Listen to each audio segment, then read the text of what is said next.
Chapter 6. Shortcuts, Carrots, and Malfoys. Salazar, you blasted idiot. How could you be so stupid? Pettigrew is dead. Now Albus knows you're lying, and your little plan to rat out Pettigrew as the traitor has blown up in your face. Stupid, stupid, stupid. That is a Gryffindor mistake.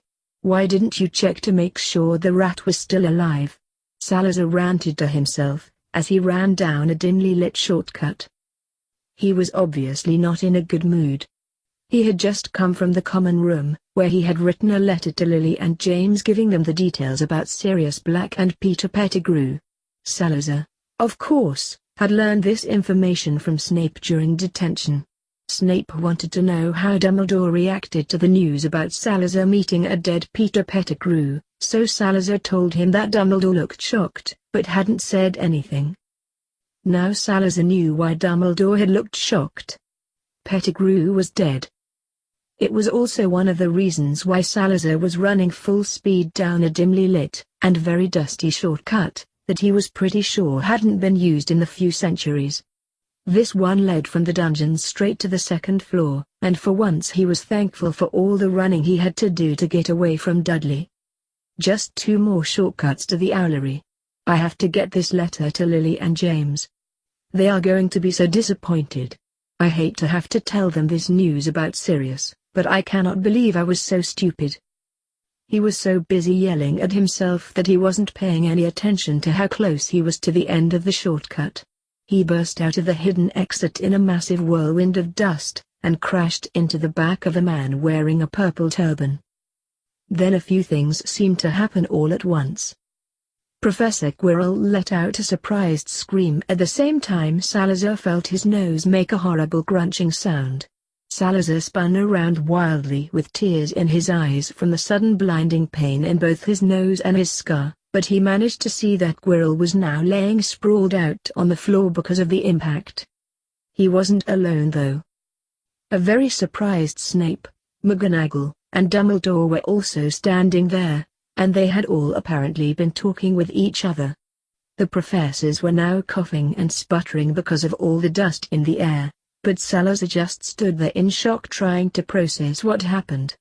He was covered in so much dust that he looked like a ghost, with blood pouring out of his nose, and tears streaming down his face. "Mr. Potter?" McGonagall gasped, as the dust began to settle. "Are you all right?" Dumbledore stood there with an amused expression on his face. Snape's eyebrows had disappeared into his hairline, and Quirrell was slowly getting back to his feet. "Mr. Potter?" McGonagall asked again. Salazar was honestly at a loss for words about the situation, but he couldn't say anything even if he wanted to. Because he had to sneeze. Deciding to make the best of a bad situation, and to avoid any questions for the time being, he decided to sneeze onto the portrait that hid the next shortcut that he needed access to. This action not only hurt because of his broken nose, but also gave him a reason to accidentally find the shortcut through the painting. After spraying blood all over the painting when he sneezed, he waited a moment for it to soak in before accidentally leaning against it. Then he disappeared through the painting with a surprised scream, before sliding down the wall to catch his breath. "Mr. Potter!" McGonagall yelled frantically, as she banged on the painting in an attempt to figure out what happened. "Mr. Potter, can you hear me? Albus! What do we do? He's trapped in the wall." "Now Minerva, I'm sure our young Harry is fine," Salazar heard Dumbledore say calmly, as he healed his nose. "Albus! He had a bloody nose!" she shrieked. Where did he come from, and why was he running so fast? What if he got hit in the face? "I think that had more to do with the impact," Snape said with a laugh. "Severus?" she chided. "Don't laugh, he could be seriously hurt." Where did the BB boy go?" a very confused Quirrell asked. "Well, it seems that young Harry has managed to find one of Slytherin's blood-activated shortcuts," Albus said nonchalantly. "What?" McGonagall yelled. "Blood-activated?" "Oh yes. All the founders created their own shortcuts. Salazar used blood, Rowena and Helga used charms, and Godric used passwords. They are all usable by everyone and sometimes crisscross each other. The walls of Hogwarts hold more shortcuts than we often realize. The trick is finding them all because no one knows exactly where they are, or how to access them. For example, on the 4th floor there is a brick that is set in the wall vertically, and to access the shortcut you need to change the color. What that color is, no one knows. It could even be a combination of colors, and unless you have lots of free time and a good memory, you could be trying to figure it out for years. Also there is a portrait of Salazar in the dungeons that conceals a shortcut that leads to the entrance hall. Godric set the password as Mortal Dread. Salazar rolled his eyes. Yes, and Godric thought it was hysterical. But blood-activated shortcuts? That's dark magic. McGonagall shouted, not really wanting to let it go just yet. Dumbledore sighed. Yes, I do agree that it's a little disturbing, but it is Salazar Slytherin we are talking about. And how do you know about TT the blood-activated SS shortcuts? Quirrell asked. Years and years of past headmasters' written ramblings. Dumbledore simply said. But do you think Mr. Potter is all right? McGonagall asked. She still sounded uncertain about the whole ordeal. I'm sure he's fine, Minerva. He is probably already on the 7th floor, or wherever this one happens to lead to. He more than likely feels rather embarrassed by it all. Dumbledore said. But where did T the boy CC come from? Another shortcut it looks like. Snape said, though his voice sounded muffled this time. Severus stopped laughing. Well, it serves the Potter brat right. Strutting around the castle like he owns it. I should give him another detention. Snape shouted. Now, Severus, I do think you are overreacting. Harry is apparently having a string of good luck this evening, but I must say he did manage to find one that obviously had not been used in a while. It was rather dusty, Dumbledore said. After that, Salazar heard them shuffle away. McGonagall was still muttering about finding him to make sure he was okay, but Salazar breathed a sigh of relief when Dumbledore assured her that Harry would eventually show up at dinner. If Harry didn't show up, then Dumbledore said he would send someone to look for him. Salazar took a deep breath and stood up. Right. Now, on to the owlery. After leaving the owlery, Salazar decided to take the long way back so he could stop off in a bathroom to get himself somewhat cleaned up. He had stressed to Hedwig that the letter was important, but not as important as her life. He was worried about her having to cross the open ocean to get to Brazil, and told her to rest as often as she needed to before she made that crossing. Salazar knew he wouldn't see her for a couple weeks. After cleaning the dust off his clothes and blood off his face, he finally felt good enough to go to dinner. He still wasn't as presentable as he'd like to be, but it would have to do until he took a shower. As he entered the Great Hall, he noticed McGonagall watching the doors like a hawk and saw when she let out a breath that she had seemingly been holding. Snape was there as well, and actually smirked when they locked eyes. Dumbledore smiled at him, and Quirrell was scowling, but not at him. Salazar followed his gaze, and that's when he noticed that the Gryffindor table looked rather odd. There was a big space in the middle where no one was sitting, and from that space lots of hissing could be heard. Nora. He made a beeline towards the Gryffindor table, but when he got closer, that's when he heard what was going on. And another thing, you stupid vegetable, I am the deadliest snake in the world. Speaker is not evil, Bushy and Bottom are not dark, and if you keep saying that they are, I will bite you. Nora was commanding an audience. Gryffindors were watching the little black snake carefully as she hissed and slithered back and forth across the table. Her head was raised, and it was clear that she was talking to Ron because that's who she was facing. Ron, for his part, looked pale and too scared to move. Obviously he thought that if he did, she would strike. What is going on here? Every head whipped around to face him. Harry! Hermione exclaimed. At the same time Neville cried, "What happened to you?" Speaker, My patience with the carrot is almost at an end. He yelled at Bushy and Bottom and told them to take me over to where I belong. He also said that you were a stupid, evil Slytherin and that Bushy and Bottom are going dark. I may have to start rethinking my vegetable intake. Ron, I advise you to keep your false accusations to yourself. In case you haven't noticed, Nora can understand English, and your comments about Hermione, Neville, and myself have nearly caused you to be bitten. Do yourself a favor, and keep quiet, Salazar said sternly. But you're a slimy Slytherin. You're trying to dot. Ron screamed, as Nora lunged at him. He fell out of his seat and landed on the floor on his back. Thankfully Nora was only threatening Ron and had no intention of actually biting him. If she had really wanted to though, she could have easily got him when he hit the floor. I warned you, Salazar said, as Ron glared up at him. Nora, come to me. I don't want to take a chance of someone shooting a spell at you. Still hissing as loud as she could, Nora complied.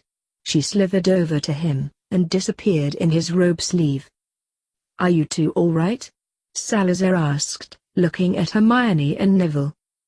They laughed and nodded. We haven't had a problem until just a few minutes ago, Neville said. Ron had actually been talking to us all day. He was trying to warn us about you being evil, but he didn't know Nora was around until we sat down for dinner. That's when Hermione offered Nora some chicken. She came out, and that's when Ron started yelling. He laughed. That's also when I finally lost my patience. Nora added. If that stupid carrot would stop talking bad about you and pay more attention to his homework, he wouldn't have gotten a T on his charms paper. Whatever all that means. A T on his paper? Salazar asked. Hermione laughed. She understands a lot, doesn't she? Earlier, Ron was complaining to us that he got a T in charms. What did that stupid snake say about my homework? Ron yelled.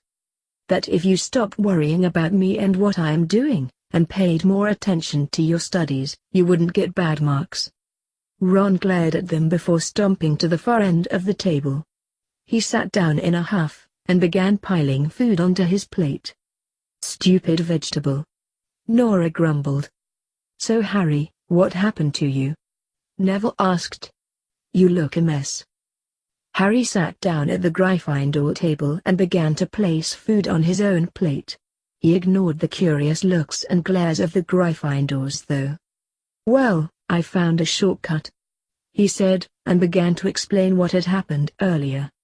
After a lot of laughing, and curious grins from the Weasley twins, Salazar finally calmed down enough to realize that he hadn't apologized to any of the professors, and said as much. You really should go apologize, Harry. It's the polite thing to do. Hermione said. We will watch your food.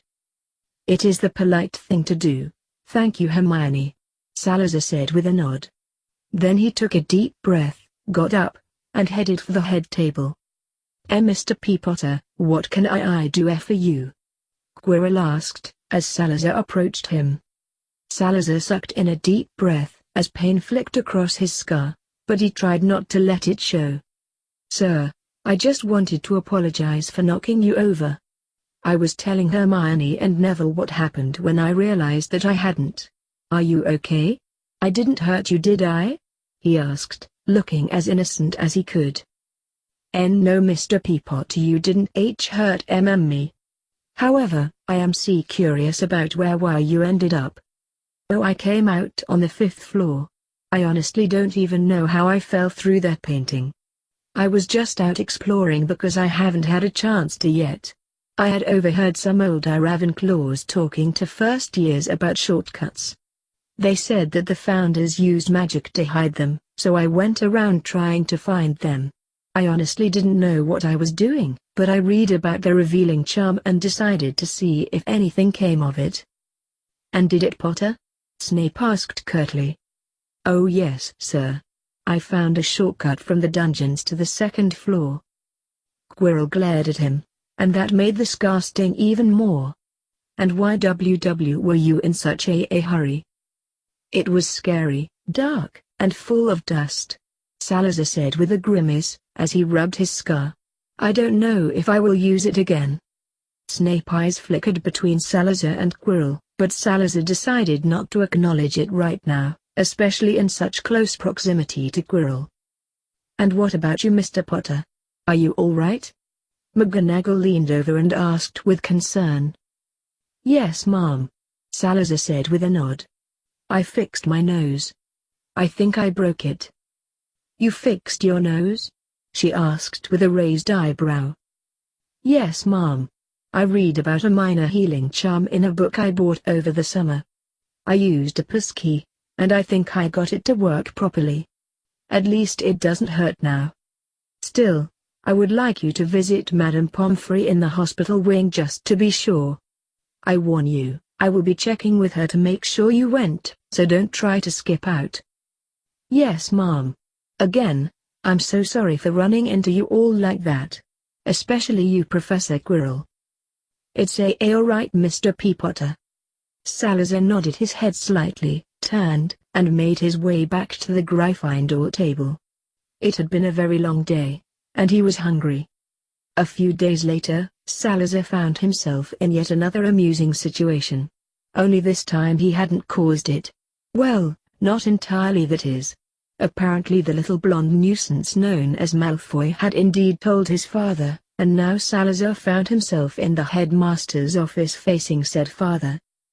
He had been studying in the common room when Snape came to get him, and on the way to Albus's office Snape had filled him in. Salazar really didn't know what to make of all this, so in the short time it took to get from the dungeons to the headmaster's tower, he decided to wing it. When he got there, he was surprised at who all was gathered in the office. Dumbledore obviously, and with McGonagall being deputy head, he understood her presence. Snape too, for the obvious reason of being head of house. Draco, Lucius, and Narcissa of course, but why was Quirrell there? It had surprised Salazar more than the meeting itself. It seemed to also throw Snape for a loop, because when they arrived, he glanced at Quirrell, paused for a moment, but then stood in a dark corner to watch the confrontation. Salazar sat in one of Dumbledore's squashy armchairs, and looked around the room innocently. Draco was smirking proudly, Lucius and Narcissa looked at him like he was a disease. Dumbledore looked strangely unperturbed, McGonagall looked nervous, but Quirrell somehow looked both nervous and angry. Salazar didn't know how that was even possible. Am I in trouble? I don't understand what this is about, Salazar said, as he shifted uncomfortably. Dumbledore smiled. I will explain, Harry. The other day in the Great Hall you attacked my son and threatened me, Lucius said, cutting across Dumbledore abruptly. Salazar was immediately on the defensive, but he didn't let it show. He did, however, decide to deal with the Death Eater like the professor he once was. He was going to have fun chastising Lucius, as if the man were a common pupil. He was also going to enjoy making the man a tad uncomfortable.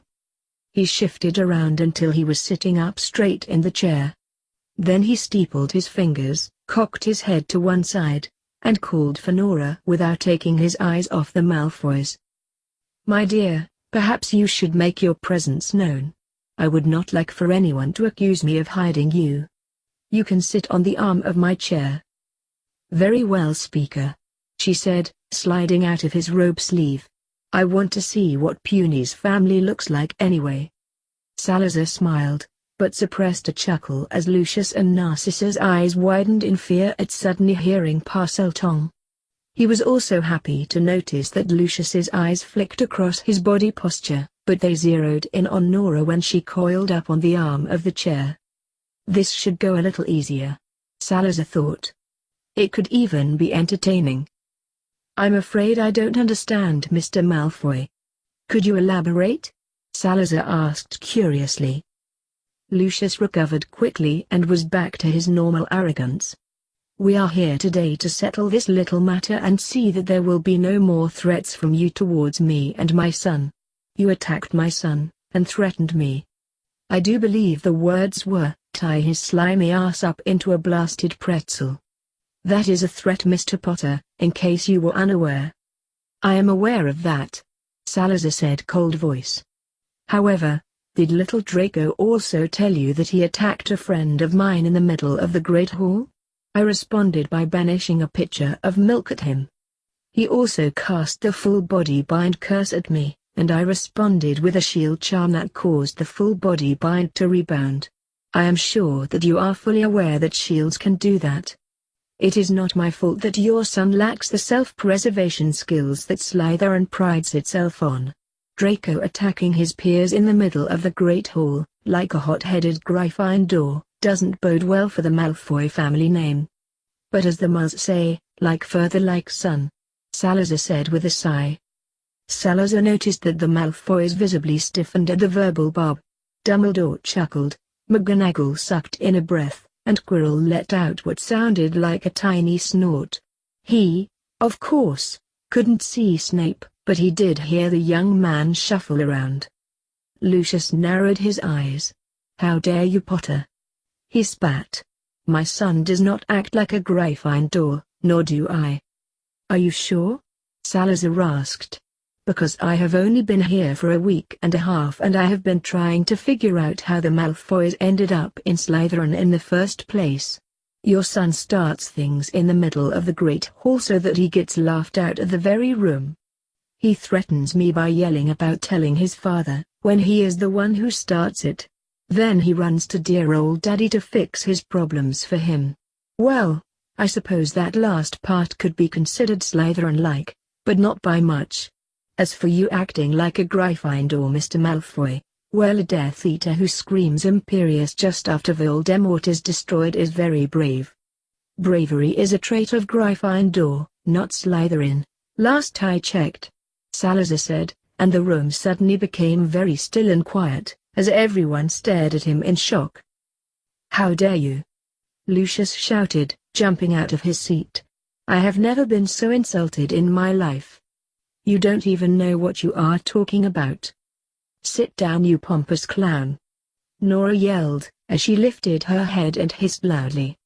You spit all over me because of your insane ramblings. I do not appreciate that. He just doesn't like to face the truth, my dear, Salazar said soothingly, as he absent-mindedly caressed her head. It is all right. Salazar smirked at Lucius, as the man backpedaled and sat down when the Parseltongue was spoken. Actually, I do know what I'm talking about. Granted, I have only known about the wizarding world for little over a month, but I do read. When I learned who I was, and what happened to my parents, I decided to pay the Daily Prophet a little visit. Backdated issues of the paper came in very handy, and your trial caught my eye. At first I believed that you had been Imperiused, but now that I have met the Malfoy family, I am beginning to rethink that. I looked into the Unforgivables, Mr. Malfoy. I read all about them and I know what they are, and what they can do. Even I, an 11-year-old child, can see through the facade that you have created. While most in our world believe that Voldemort is dead and gone, some very important people do not. A Death Eater who screams Imperius is not very Slytherin-like in my opinion. It is very brave and Gryffindorish. What would Voldemort say to you, if he returns? Would he have mercy on you? You turned tail and screamed Imperius. I don't think he would be very happy with you. I know I wouldn't. Speaker, there is a feeling of great fear in the air, and I smell human urine. Where is the urine smell coming from? The clown. Nora said simply. Salazar smirked and started to chuckle. Then he looked right at Lucius and gave him a cold, condescending smile. Nora tells me you have soiled yourself, Mr. Malfoy. Perhaps you should go take care of that. Lucius paled and looked around nervously before rising out of his seat. We're done here. Come, Narcissa and Draco, let's go, he said, as he roughly grabbed his son and dragged him towards the door. Salazar watched as the Malfoys left in a hurry. It seemed that the tension that had built up in the room had left with them, but Salazar was in no way going to drop his guard. He knew that he might have gone a little too far with the Death Eater and Voldemort thing, but if asked about it, He would just act as innocently as he could. Or at least try to anyway. However, rattling Death Eaters and making them feel uncomfortable was quickly becoming a favorite pastime of his. He just hoped Severus would forgive him. At least that horrible smell is gone now, Nora said, as she slithered off the arm of the chair to settle in Salazar's lap. Salazar just chuckled, and petted her head lightly. I must applaud you, Mr. P.P. Potter. I don't think I have ever seen Lucius Malfoy run from an 11-year-old before, Quirrell said with a chuckle. Salazar really didn't know what to say to that, but he smiled. Thank you, sir. I just said how I felt about the matter. I don't know what Draco told him, but at least he heard my side of the story. I do believe Professor Quirrell was referring to the Death Eater, and you know who comments, Mr. Potter. McGonagall said. Personally, I find it all a little disturbing myself. As do I. Dumbledore agreed. Tell me, Harry, how do you feel about Voldemort? Salazar stared at Albus in disbelief. With all due respect, sir, he killed my parents. Am I supposed to give him a hug if I ever have the misfortune of meeting him? He asked, and nearly jumped when Quirrell laughed loudly. What WW was the B-boy SS supposed to say, Albus? He asked, and received a glare from Dumbledore. Behind him, Salazar heard what sounded like a cross between a snort and a scoff. Arrogant little prat. Just like your father. You have no respect for Severus, Dumbledore said in a warning tone. No, Harry, I do not think you should hug Voldemort. He said a bit more kindly. I am disturbed that you have read about such dark magic like the Unforgivables, though. Salazar internally rolled his eyes, but did not let his feelings on the matter show. This subject needs to be deflected, or else I will blow up the man's office. I'm sorry, sir, but the Mulls have a saying, knowledge is power. When I found out about the wizarding world, I read nearly everything I could about it. When I read what happened to my parents and me, I wanted to know how they died. The killing curse was mentioned, so logically, I investigated. But Harry, you are too young. Headmaster, Salazar said, trying to control his anger. I have lived what seems to be several lifetimes. Oh, how true. I have seen and been through things most adults have not. I have lived a life of hardship, cruelty, and abuse. I have learned that to have knowledge is to have power. I now have knowledge that will help me keep my enemies at bay, if even for a short time. The Malfoys, and the Dursleys for that matter, are my enemies, and I can deal with both of them. You say you have lived a life of hardship, cruelty, and abuse, Harry, but I have met and talked with the Dursleys. They have assured me that they didn't go too far with discipline. Surely you must know that a swat on the bottom is not abuse, Dumbledore said kindly. A swat on the bottom? Salazar cried, jumping out of his seat. Is that what they told you? I was locked in a broom cupboard for 10 years. My Hogwarts letter was addressed to Harry Potter, cupboard under the stairs. I was beaten if I did abnormal things. I was starved for days. I was bullied by my cousin. Does this look like a swat on the bottom? He shouted, as he ripped off his robes and undershirt to reveal the scars all over his torso and back. The person responsible for dumping me with my magic-hating aunt and uncle needs to be tied to a horse carriage and dragged through the streets in shame. Salazar was out of control and he knew it.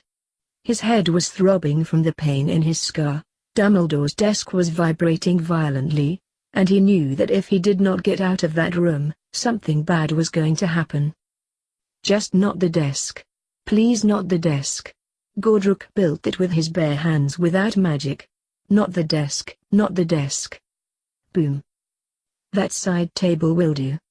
One of Dumbledore's side tables had indeed exploded, and it sent wood splinters, and the trinkets it was holding, flying all over the room. Salazar knew he had to get out of there before Dumbledore and the others regained their senses. He snatched up Nora and ran to the door, only to find it locked. "Let me out!" he shouted. "No, Harry, we need to talk about this. Dumbledore said with a shaky voice. "I'm not letting you out." "I was not talking to you." Salazar wheeled around and shouted, as another table exploded. He looked towards the ceiling. "I said let me out." The door made several clicking sounds and Salazar wrenched the blasted thing open. He ran all the way down the stairs, and when he reached the bottom, he ran a few feet towards his right and stopped in front of a suit of armor. "Muggleborns are the future," he whispered. The suit of armor took its sword and tapped the stone. Salazar waited as the stone melted away, and disappeared into the shortcut just seconds before the professors exited from the gargoyle. An hour later, Salazar was still sitting in that very same shortcut. His head had finally stopped pounding, but it did still hurt a bit. He knew it was late and past dinner, but he didn't care. He also knew that he should not have lost control like that. Severus had warned him how Dumbledore thought about his life at the Dursleys, but seeing it firsthand and with Dumbledore acting so nonchalant about it, sent him into the rage. Children are one of the most precious beings on the planet, and for the headmaster of a school to dismiss a seemingly child's claim is just deplorable. It should have been investigated vigorously, and Albus should not have taken the named abuser's word so faithfully. Of course the Dursleys would deny it. He ranted to himself. "Speaker, are you all right? We have been sitting in the dark for a very long time." "Yes, Nora, I am fine now. I just needed to get away from Albus.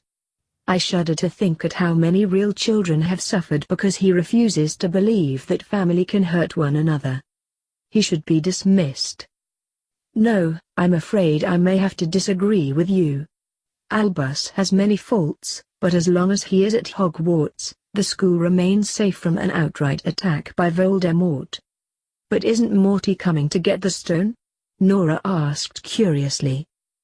"Himself?" "Yes." Salazar sighed and shook his head. "No, I believe that he would have a follower do it for him. Doing it himself doesn't seem to be his style.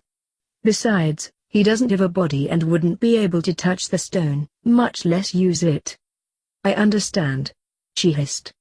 "So we should be looking for a follower then?" He nodded. "Yes, and I think we should keep an eye on Quirrell. My scar hurts too much when I am around him. I am convinced it's not a coincidence." "And your scar involves Morty, right?" "That is correct." "Speaker, I am hungry. You must feed me, or I will bite someone and eat them." Salazar laughed and patted her head. "All right, my dear. We shall see what the elves in the kitchen can give us," he said, then stood up and began to make the short trek to the kitchen. They only had an hour until curfew, so this would have to be a quick meal. Hey guys, what's going on? Thank you so much for watching today's episode. If you guys want to watch more like it, please subscribe to my channel and become part of the video game fanfiction plot. And please leave a comment down below and hit that like button. If you guys have any suggestions on any stories you guys want me to read, don't hesitate. They're always welcome here in the video game fanfic plot. That also goes for video games. Until next time, goodbye!